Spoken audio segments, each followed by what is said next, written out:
key patterns that we are observing and we're going to explore through the course of today. And we're going to start with an industry panel chaired by Manus Maguire, our sales manager for financial services here in New York. Proud New Yorker, as he describes himself, with a strong Irish accent, as you'll notice. He spent the last decade building, discovering, and enabling some of the key customers, the most significant customers that we have at KX. And we're going to invite 3 of those customers to come join Manus on stage now. So I invite the panel to come on up. We have Steve Ponzio from BTIG, Judith Gu from the Bank of Nova Scotia, and you'll see here we also have Tom Yang from North Rock Capital Management. Come on up. Thanks, guys. All right. Thank you so much, Mike and Peter. This is such a joy to be back at the KX Capital Markets Summit. It's fast becoming one of my favorite events of the year. It's such a great opportunity to get so many of our existing customers in the same room and so many new faces as well. So it's a fantastic event, and thank you all for being here. I think we heard from Mike, we're really in a moment where capital markets firms must operate at speed, adapt to volatility, and offer and deliver differentiated value, all in real time. So today's discussion is about learning from our industry experts here on the stage about how firms are using their real-time data, advanced analytics, and AI, not just to stay afloat, but to really stay ahead. And I know we have experts out in the audience as well, so not to be left out, there will be some audience participation as well at some point during this session. But to get us started, I'd like to start with each of you. If you could just maybe share a brief story just about your journey with KX and KDB and your fantastic careers. Judy, we might start with you, and then we'll go to Thomas and on to Steve. Yeah, sure. So thanks for having me here. And with the KX journey, I focused on both equities and FX in my bank and my current role. With equities, it's actually a journey. So in equities, we do a high-touch market making. At the time, we didn't have KX or KDB incorporated as part of the ecosystem because most of the requirement is a last spot real time.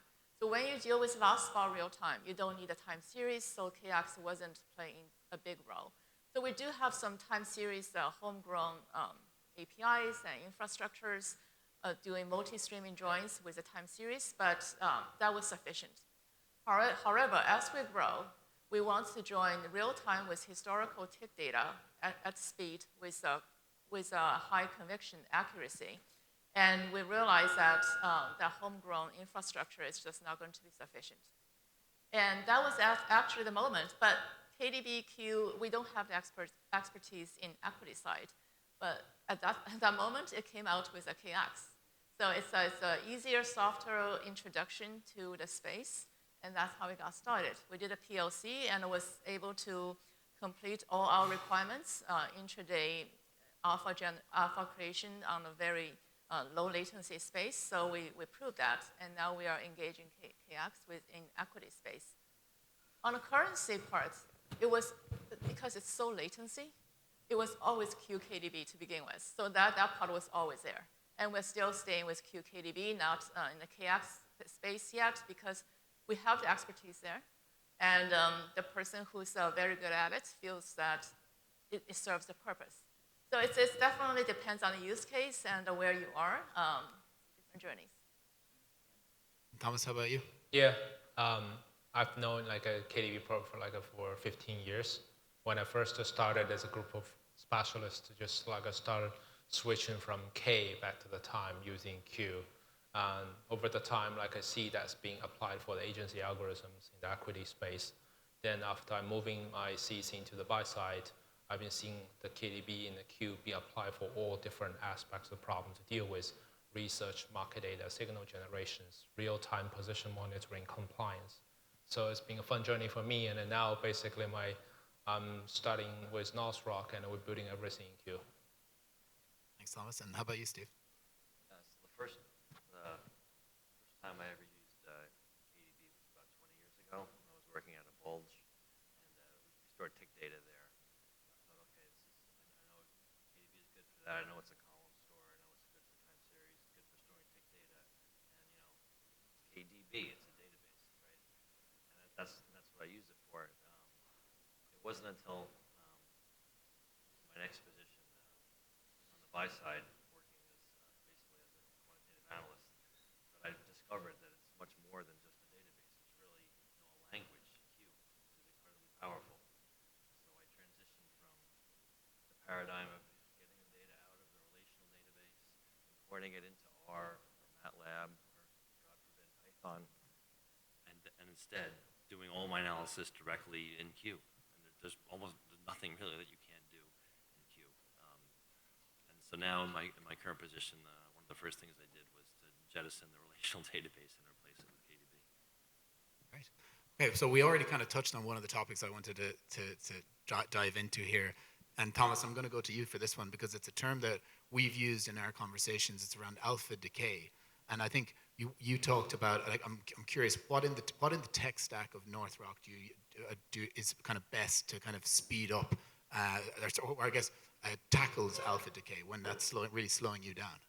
Yeah, that's a great question. So alpha decay, I would say, exists in any sort of a systematic process, especially for those high timing sensitive or maybe microstructure driven type of signal generation.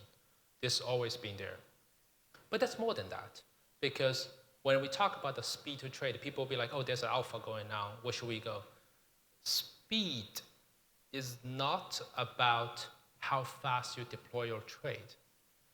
It is about how fast you can deploy your trade with confidence.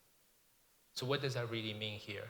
When you see something going on, you have multiple hubs inside your workflow which you need to deal with. For example, number one, order position, right? You want to go outside order market, need to be correct.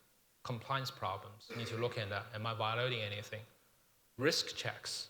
These are things are real. In hedge fund space or any of the buy side, these are the number one priority. And the last one, if not the least one, is market regime shift. So let me first explain these two. The first two items is not a problem when you are all trading yourself, meaning you're the single manager. That's no problem. The problem comes when you are a multi-manager platform. There are hundreds of people buy and sell thousands of stocks at the same time, or instruments. And then you need to figure out what is my clearing should look like, what should I long and short, what's my position should look like, and someone's basically thinking about fundamentals, someone's thinking through stat op, someone's more high frequency. So these things adds up, your market regime, and you try to sense about what's going on. So these things add together to you you have to slow down in the way that, like, I want to go ahead, deploy my trade with high confidence, right? So this is the process is non-trivial. Workflow itself is truly existing in any of the multi-manager platform in the world, and it has been a fun journey for past 10 years. So with that, now you're seeing that these are the problems you gotta be double check, and every single time you double check, you slow down, right? So the way for us to thinking about alpha decay is we work really hard to providing really fast feedback for all of them before we deploy the trade. That's how we feel we're able to kind of, not say eliminate, but actually control or minimize the alpha from decay. And actually being able to retain that confidence in how you're doing it. Correct. Okay. Correct. Yeah. And Judith, you've actually spoken a little bit about how Scotiabank have been using AI for market prediction, and you did such a fantastic job last year on topics, and you've spoken at KX events in the past. But how are you managing volatility using causal feature discovery, and what kind of business impacts are you seeing from that? Yeah, sure. So whether it's AI or different new techniques or econometric models, we start from two core parts, which is data and feature creation. So with data, we want to know if the data is actually modelable. It doesn't actually have structure. So we go through testing through white noise, non-stationarity, partial dependence tests with different data and the targets. We go through that process first. So just make sure that we're not just chasing for nothing or chasing for artifacts but not predictive signals. But then the FEM came when in the feature creation and a feature causal discovery. What we meant by that is, first, the features have to suit your use case. It's not just fundamentally making sense, that's for sure, but also fit into your time frame, fit into your trading conditions. And with those features, and then we want to figure out, do they actually have a causality relationship with your targets, or it's just correlation? We use causal discovery algorithms like PCMCI, mutual information, entropy, and like causal graph. And there are three main relationships in causality which we focus on. One is confounders.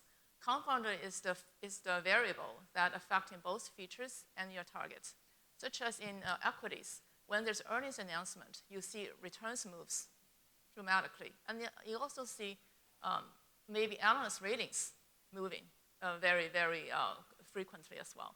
So if you don't look at earnings, you would think, okay, analyst ratings is driving returns during that time, but earnings is actually the confounder.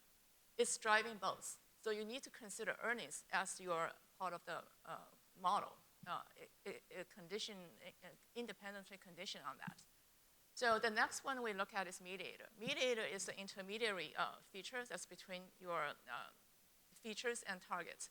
So again, if there's a news comes out, it may drive the order flow and may drive the volatility. So whether we want to consider order flow as a variable, as a feature, to figure out its direct and indirect impact, that's something to consider. And the last one is actually the most crucial one to recognize and exclude, which is called a collider. The collider is the variables affected by both features and target. So if volatility and some other features are affecting your trading volume, and then you put volume as part of your model, that will actually introduce artificial associations in your model that didn't exist before. So we want to identify those relationships in the most by both domain knowledge and also by scientific ways of recognizing them. So yeah, so that's how we do it. That's how, before any techniques, that's how we managing data in the iterative way. It's fascinating. And Steve, and finally to you, I just want to go on, I know that you're looking at real-time signal generation to kind of optimize execution at BTIG. Do you want to talk a little bit about that effort and what you expect to see from that? Yeah, I mean, our product is execution algorithms, so by definition, those things are reacting to real-time data constantly. And so we've moved our platform for generating any kind of signals that depend on most of the signals that depend on real-time data onto Q, because it's faster and more manageable and similar to what we have for our historical data. Good. And I think what we might do now is this is the audience participation piece that I talked about earlier. But I think agentic AI promises to go beyond insights into truly autonomous decision making.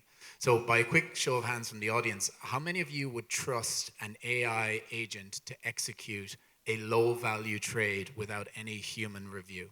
Just by a quick show of hands, who would back that? Sanjay? Okay, we're going to touch on that. Okay, let's see a couple of hands. How about the speakers? Anyone? Steve, what about you?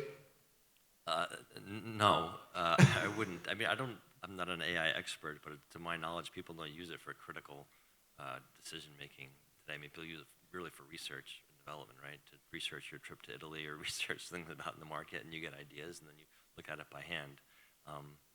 I kind of laugh at this question because this is something that we did about 20 years ago. The same question: how can we automate the execution or the routing of trades? And we took the same approach. Start with the small ones, the low value ones, and that's what we did. We built rules that I created basically that route the orders according to certain rules, and it worked very well. No AI. And Judith, just from your perspective, what do you think would need to change for you to kind of say yes there, for you to raise your hand? How far away are we from that? it's quite far. So sometimes I do have the blurry line between what's the agentic AI, what's the difference between agentic AI and automated process. So Steve mentioned we've been doing. Well, if agentic AI somehow figured out, goes off the rail and start to figure out its own ideas and do something else, and without verification, with a calibration process and backtesting, it's a problem. Will it do that? I don't know. I don't know yet. What I do find out with the usefulness of AI is right now, like Steve said, was in research, and also in summary of documents. Just yesterday, 5 minutes before a call with KX team, I was given a 22-page document and saying, hey, review this document before the meeting. I'm like, okay, let's do it. So put into GPT-5, and it gave me top 5 points. It was very good. So I was more ready than not for the 5 minutes. So I think that's perfect for that. That wasn't a KX 22-page document we sent you, though, was it? It was a KX. So if you had an AI trading desk ready to go tomorrow, I guess what would be the first task you would give it then? Any thoughts on that, Thomas? I would say that the number one thing people need to do is actually first backtesting. So essentially, to me, it was like you want to plug in something to production. You cannot do that until you sort of test every single scenario. And so far, we are not there yet. I'm not challenging about the AI's capability. I think Judith talked about things really well. Like you can summarize, if people identify these problems, the reproducibility, is that ready for the people who drive these processes? Are they able to taking that into consideration right now? I don't think we're there yet. But if you ask me this question next year, this time, I will say, we'll see. Right? I think because it's a lot faster than what we've been thinking about. Backtesting every single scenario so that you are able to make simulation can match production. That is going to be called, if we're able to reproduce that, compliance feel comfortable, risk team feel comfortable, then there's no reason we should continue push back. But I don't think that the first two conditions are there yet. And Judith, you talked about this as well. Like you've built out such fantastic models. You've clearly done so much work in the space of kind of market prediction. But how do you avoid the kind of the shiny object trap of AI? Like and really try and focus on the impact of what you're doing. What are some of the kind of the techniques you use? Yeah, sure. So shiny objects is around us everywhere, not just the neural net AI, but even techniques. So the bar to exclude, identify shiny objects and to what's real and practical is put into production, not turn it on as to trade, but put into production to see if it can replicate your results as you're doing research, because it will exclude things as overfitting, look-ahead bias, and like multicollinearity, since that you may not be so obvious to you in research. And you may ask, how come you don't know in research? Well, I can give you real examples that I also had look-ahead bias testing research. I also had random shuffles testing research to test if it's real or not. They all passed the test in one of my cases. But when it went to production, that's when it really showed up. There was one technique that in itself inherently has look-ahead bias. But it wasn't obvious such that because it gives you really good research results, although I doubt it, I was like, the results just looks too good to be true. However, it passed a cross-correlation test. There's no look-ahead. It passed some other tests in research, but once you put into production, that's where it really shows its true identity. So I say put into production and run it in parallel with research to see if it shows the same results. That's definitely a very good bar to parse, to identify shiny objects, identify these weaknesses from the real ones. When does a shiny object become too good to be true? The Judith test to make sure it's up to speed. And Thomas, I'm going to move to you because you're likely inundated like the rest of us with new tools, LLMs, Gen AI, vector databases, whatever it might be. But what's actually making a difference to your investment techniques and trading workflows? And how does the workflow friction kind of play into that? And I guess adoption pressure that we kind of all have in this AI era. Any thoughts on that? It's a good question. So I would say start the following. In order to apply any sort of advanced techniques, the number one thing first you need to do is to making sure you have a very clean data pipeline. What that really means is any type of the research you want to run, a lot of these noise introduced is unintentional because you are missing these, as I think Judith mentioned about look-ahead bias, right? How can that happen if you truly having the backtest environment look exactly the same way as production? By the way, this is the part I really like KDB a lot because it provides a unified solution. What that really means that you can, if you do well, right? If you design it well, you're able to structure every single data with a sequence number happening exactly what's happening. Then you can apply your research on top of it. Any type of these models right now people run because there's a gap between simulation or research versus the reality. You cannot just do plugging and play. That's just very sad. And these things when coming up, people start realizing, oh, I'm missing this piece, I'm missing that part. If you're able to providing a unified solution, making quant researchers and the quant engineers working on exactly the same problem, then this noise goes away. Because technically speaking, an engineer and the researcher, there's no difference. They're dealing with exactly the same data. One is you're looking today, the other one look at historical, right? Had you be able to bridge the gap, then all the AI model be applied. So we so far making some progress already with all of the large model in place, but we haven't yet making that progress because you constantly find out there's new things you're missing. In the production, you're dealing with thousands of these conditions. You didn't somehow being oversimplified in the backtesting world. And that is somehow people looking into. And if you really deploy that, the side effect is actually you're going to spend a lot more time try to redo this plumbing work in production because, oh, actually missing this piece. What should I do? Let me fix this bug. Oh, that thing is wrong. Okay, let me call the support. That is, I think, we are right now as like a kind of a reconciliation stage. Yeah. And then Steve, for you as well, I know that you're very excited about kind of the work that we're starting at the moment at your firm around the ability, because Steve has got all his structured data in KDB format. He wants his users to be able to ask real kind of questions of that using natural language. Do you want to maybe elaborate on that and why you see that as such a critical piece of your setup? Yeah, I mean, that's what Mike was talking about, the democratization of data. That's one of the... Mike stole our thunder a little bit. He stole this. Right, so we are working with you now to build the MCP server so we want to make the data, we want to make it so that our non-technical people, like say salespeople or support people, can ask simple questions about the data. I mean, how much did this client trade yesterday? What are they using? Ask about trends and things like that. And we're going to be passing the results potentially on to clients, so we want it to be accurate. So we have some work to do there.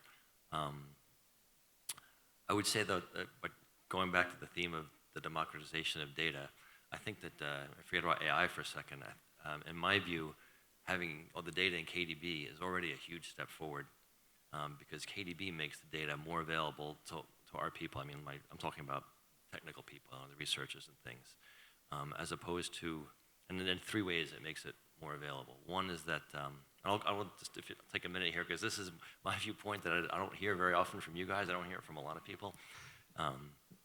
The 3 ways that it makes it more, the data more available. One is that you don't have to go through all of the machinery of a relational database to access the data. You just start a queue session, you point it to the directory, and off you go. You don't need passwords, you don't need accounts, you don't need a client, you don't need heavy software.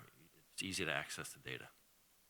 And by the way, why is that? Like, why? I mean, that seems like great. What's going on there, in my view, is that relational databases are great when you have a lot of concurrency and you want to maintain these ACID properties, right? That's not my use case. My use case is I have basically one process that's writing the data, right? It's all the ticket data, all the order data, all the execution data once a day, or maybe in real time, whatever, but it's one process. Everybody else is read-only.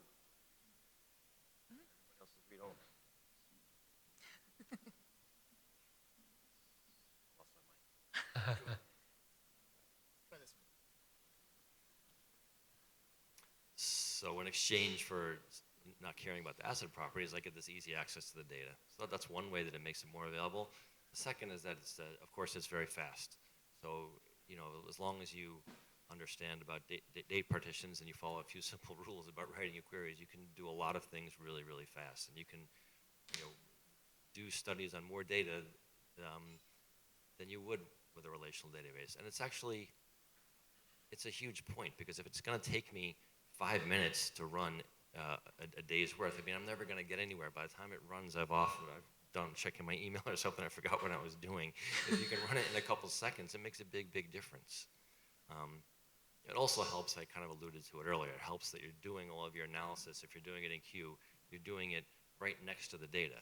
There's almost no difference between the data that's on disk and the data that's in memory. You almost can't tell, which is it's a big deal. You don't have to drag the data over from the relational database over to your Python or whatever it is, and then go back and get more data later. It's all right there. Everything happens in one place.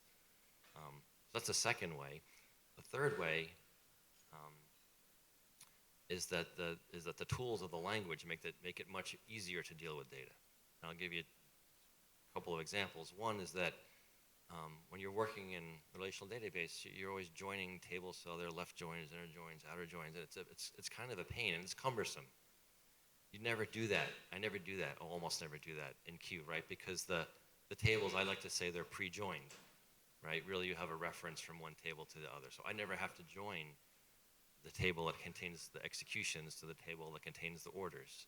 I just say, from the execution table, I say order dot whatever, order dot original quantity, and away you go. I don't have to do the joins. They're pre-joined for me. And that makes you more efficient, makes things a lot easier. The other thing I love about it that makes it easier is it's easy to import data. You're always going to have, always going to be getting data from other sources. Someone sends me a spreadsheet. The first thing I think is like, why'd you send me a spreadsheet? How can I get this into Q so I can do something with it? It's really easy to import data from flat files, and now you can integrate it with the rest of your data and start working with it and actually doing something. And there are other features of the language too that make it really fantastic for processing data. Talk for hours about them. I'll stop there. But those are the three ways that I think that KDB is great just in itself for democratizing data. We just want to finish with everyone's kind of favorite topic, I guess. But resiliency in practice, I think, looks different everywhere.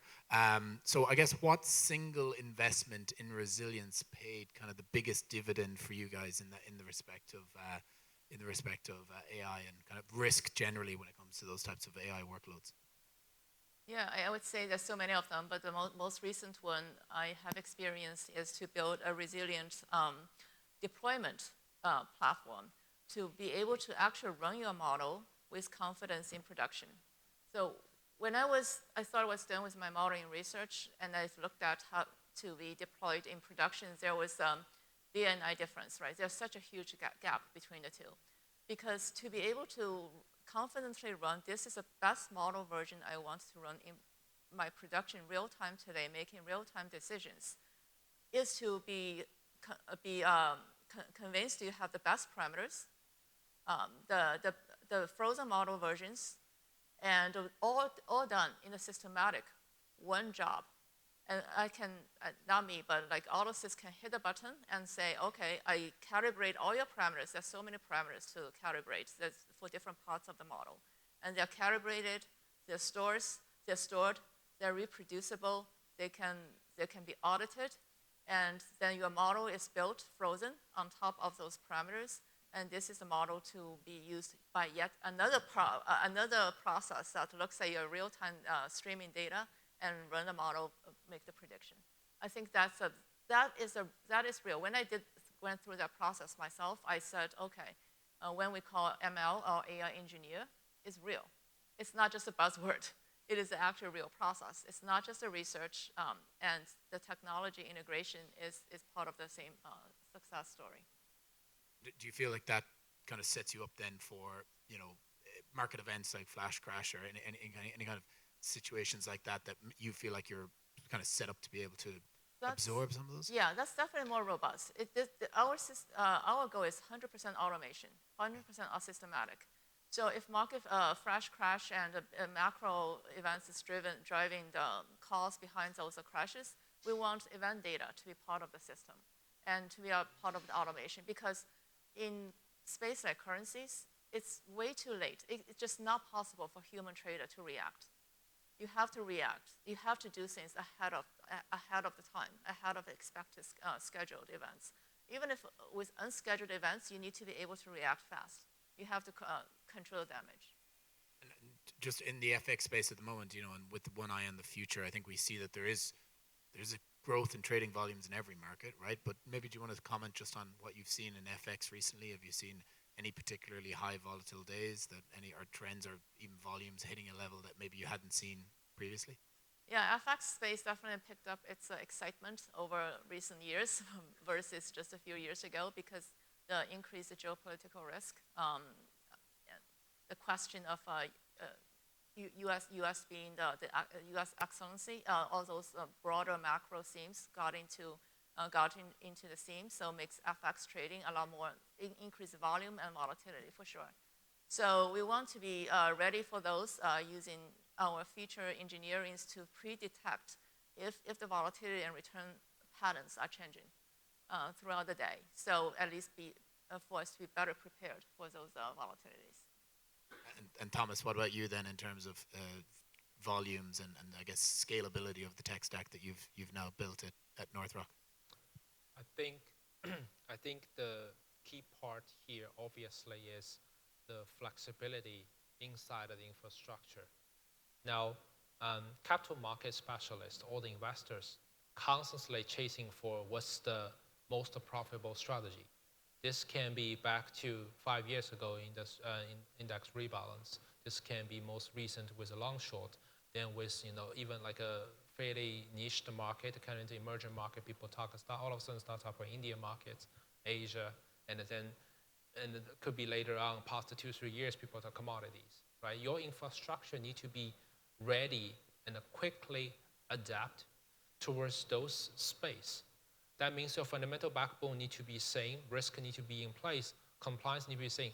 Everything else is replaceable, and a constantly can be able to plug in and play when someone deploys something new. So sort of way that it's flexible when start dealing with these components, but more like you cannot building everything up front.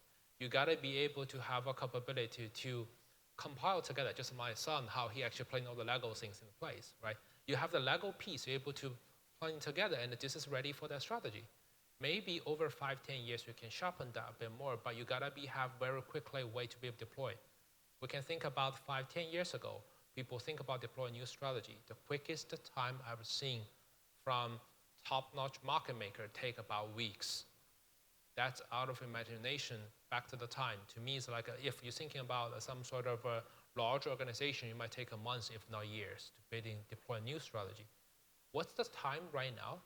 If you go ahead and build a strategy for weeks, you're better out of a business today, because it's not going to happen, because alpha's already decay, everybody already in the space.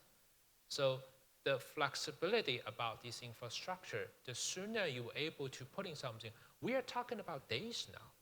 We're talking about how would you be able to see some signal, back testing this through, and be able to put in imagination and ideas into the trade tomorrow. If anyone able to do that, and I'm sure like others are going to follow too. So bar is getting higher and higher, right? Think about 5 years ago, the top multi-strat is able to do that. Now everyone's seeing they're doing, everyone want to get in. So this is naturally putting down a scalability not only in others. For North Rock is the same. We've been very good at the long short and being the startup also. But investors constantly telling us to say, hey, you need to diversify and to come up with all sorts of different regimes, thinking through short-term alpha, thinking through the overnight, think about the internationals. These are the pieces we actually right now spending a lot of time into. First and foremost, that is the flexibility of infrastructure.